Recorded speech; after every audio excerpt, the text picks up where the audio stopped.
Muitas pessoas têm tido seus sonhos destruídos pela falta de confiança absoluta em Deus. A Bíblia está repleta de exemplos de grandes sonhos cumpridos para a glória de Deus.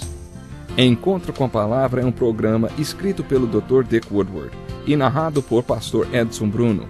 Ouça e descubra verdades que lhe ajudarão no seu dia a dia. Com você, Pastor Edson Bruno.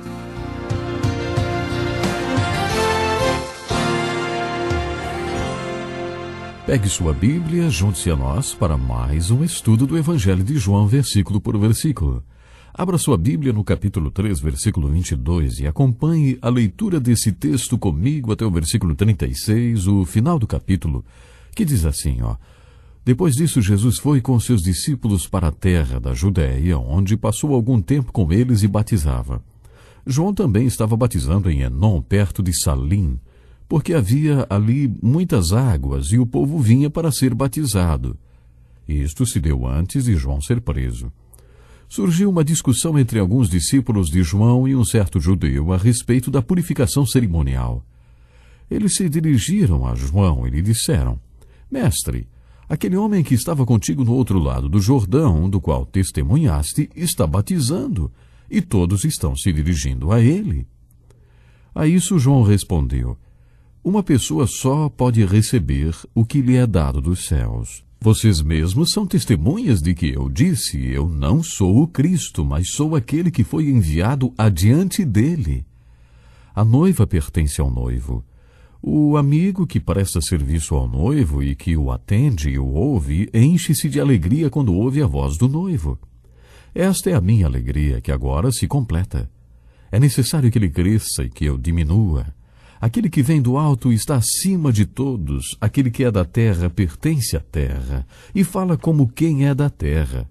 Aquele que vem dos céus está acima de todos. Ele testifica o que tem visto e ouvido, mas ninguém aceita o seu testemunho. Aquele que o aceita confirma que Deus é verdadeiro, pois aquele que Deus enviou fala as palavras de Deus, porque ele dá o Espírito sem limitações. O Pai ama o Filho e entregou tudo em suas mãos. Quem crê no Filho tem a vida eterna. Já quem rejeita o Filho não verá a vida, mas a ira de Deus permanece sobre ele. Antes de iniciarmos o comentário das palavras de João Batista e as palavras a respeito dele, quero lembrá-los de outras palavras que vimos no capítulo 1, versículos 19 a 24, que diz assim: Este foi o testemunho de João, quando os judeus de Jerusalém enviaram sacerdotes e levitas para lhe perguntarem quem ele era. Ele confessou e não negou, declarou abertamente: Não sou o Cristo. Perguntaram-lhe: Então quem é você? É Elias? Ele disse: Não sou. É o profeta? Ele respondeu: Não. Finalmente perguntaram: Quem é você? Dê-nos uma resposta para que a levemos àqueles que nos enviaram. Que diz você acerca de si próprio? João respondeu com as palavras do profeta Isaías: Eu sou a voz que clama no deserto. Façam um caminho reto para o Senhor. Alguns fariseus que tinham sido enviados interrogaram-no. Você deve estar lembrado da pergunta que Deus fez ao homem logo depois da sua queda, registrada no capítulo 3 de Gênesis. Onde está você? Quando o homem respondeu a esta pergunta, Deus replicou com outra pergunta: Quem lhe disse? Você deve estar lembrado que comentei que a pergunta onde está você implica em que o homem estava em um lugar onde não deveria estar. Como a segunda pergunta, parece que Deus quer que o homem saiba que seu Criador está se comunicando com ele. E parece que o homem nem sequer tem consciência de que isto está acontecendo. Sabe, Deus quer que o homem esteja onde deveria estar e seja o que Deus preparou para ele ser. Nós nos deparamos com outra pergunta que aparece várias vezes nas Escrituras.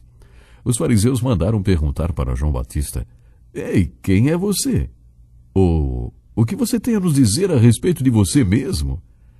Que pergunta séria, você não acha? Principalmente se o Senhor está perguntando, não é? Essa pergunta é importante porque significa que você deve ser alguma coisa ou alguém. O que Jesus disse a respeito de João Batista nos faz parar e pensar em João Batista de outra maneira. Apesar dele ser tão importante como Jesus disse que era, ainda assim as Escrituras não têm muito a nos informar sobre ele.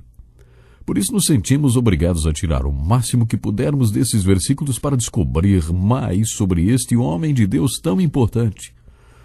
Jesus afirmou que entre os nascidos de mulher não surgiu ninguém maior do que João Batista. Viu como ele foi um homem importante?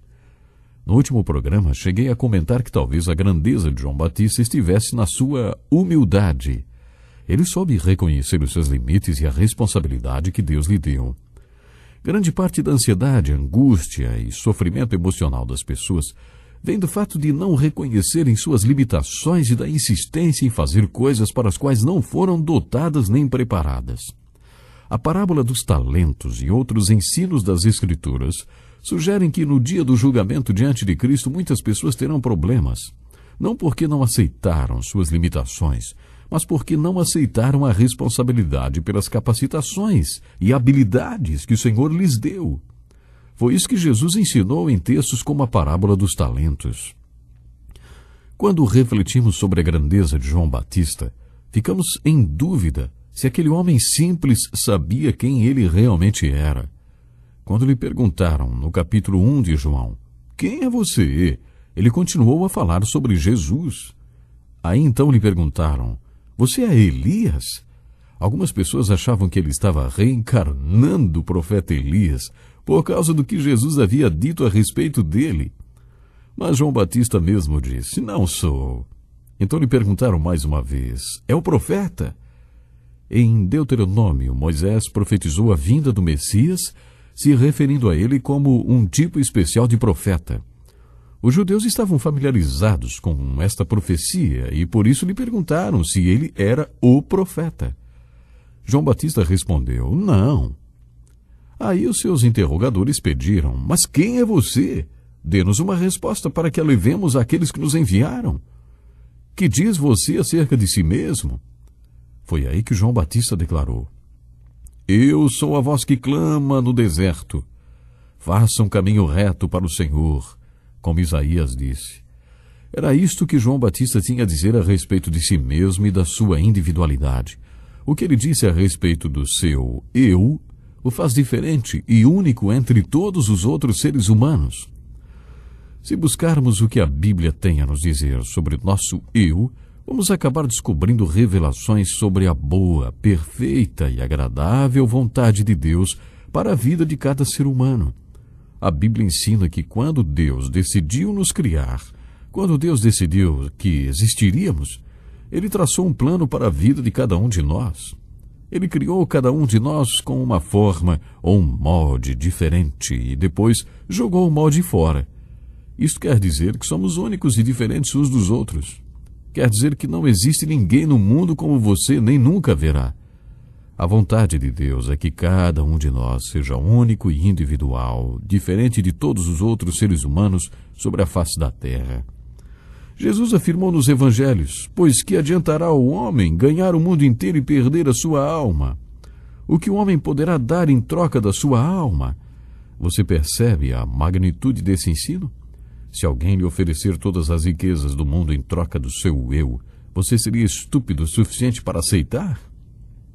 O Velho Testamento ilustra esse conceito com a história de um homem chamado Esaú, que trocou seu direito da primogenitura por um prato de sopa. Podemos aprender muito com Esaú sobre a boa, perfeita e agradável vontade de Deus. Suponha que Deus tem um plano para a sua vida, para o qual você terá de ser treinado ou terá que estudar, por exemplo, para ser um médico missionário. Suponhamos que no meio da faculdade você conheça uma linda jovem que queira se casar com você e que você trabalhe com o pai dela e possa ter todas aquelas coisas que um casal jovem pode ter sem muito sacrifício. Até parece o caminho mais fácil. Uma das características da maturidade é saber que existe a gratificação atrasada. Maturidade é a capacidade de recusar gratificações imediatas para alcançar objetivos futuros. Suponha que você não seja uma pessoa tão madura assim. O que acontece? Você desiste dos seus planos de ser um médico, desiste de fazer residência e de se tornar médico, se casa com uma moça e vai trabalhar com o pai dela. Isso seria o mesmo que Esaú fez.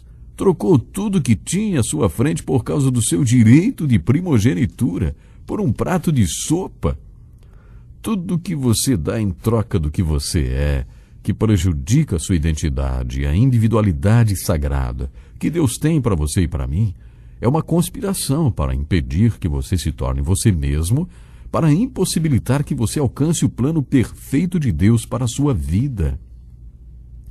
A experiência mostra que somos várias pessoas em uma só. Aquilo que achamos que somos é o nosso ego. O que as pessoas acham que somos é a nossa reputação. Aquilo que realmente somos é o nosso caráter.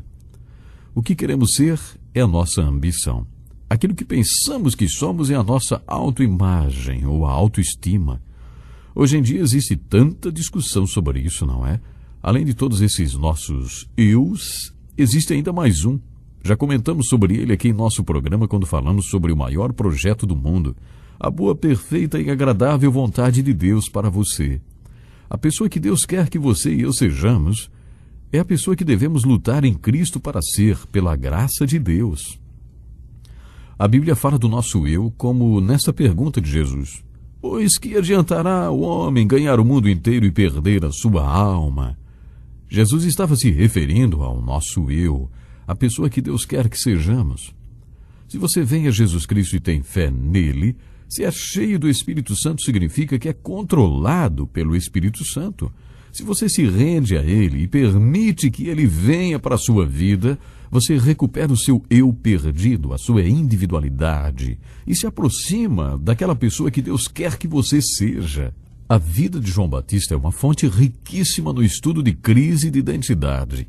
Quando lhe perguntaram: então, quem é você? Ele respondeu: eu sou a voz do que clama no deserto. Ele sabia exatamente quem era, o que devia fazer e onde deveria estar. Ele era a voz que clamava no deserto.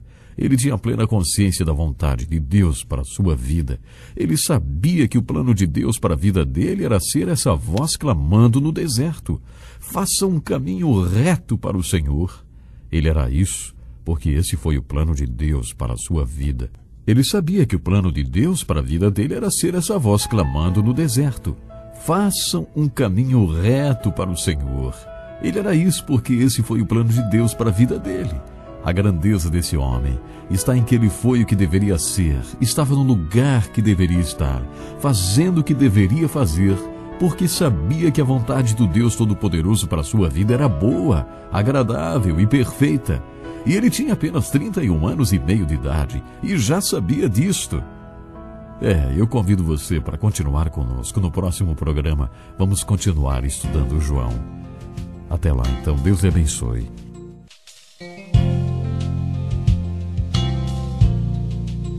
Que lição importantíssima. Obrigado, pastor Edson Bruno. Prezado ouvinte, coloque em prática o que você ouviu aqui. Sem dúvida, sua vida será grandemente abençoada. Este é um estudo escrito pelo Dr. Dick Woodward, na voz do pastor Edson Bruno. Escreva-nos e solicite o material. Nosso endereço é Encontro com a Palavra, Caixa Postal 2011, CEP 89201-970, Joinville, Santa Catarina.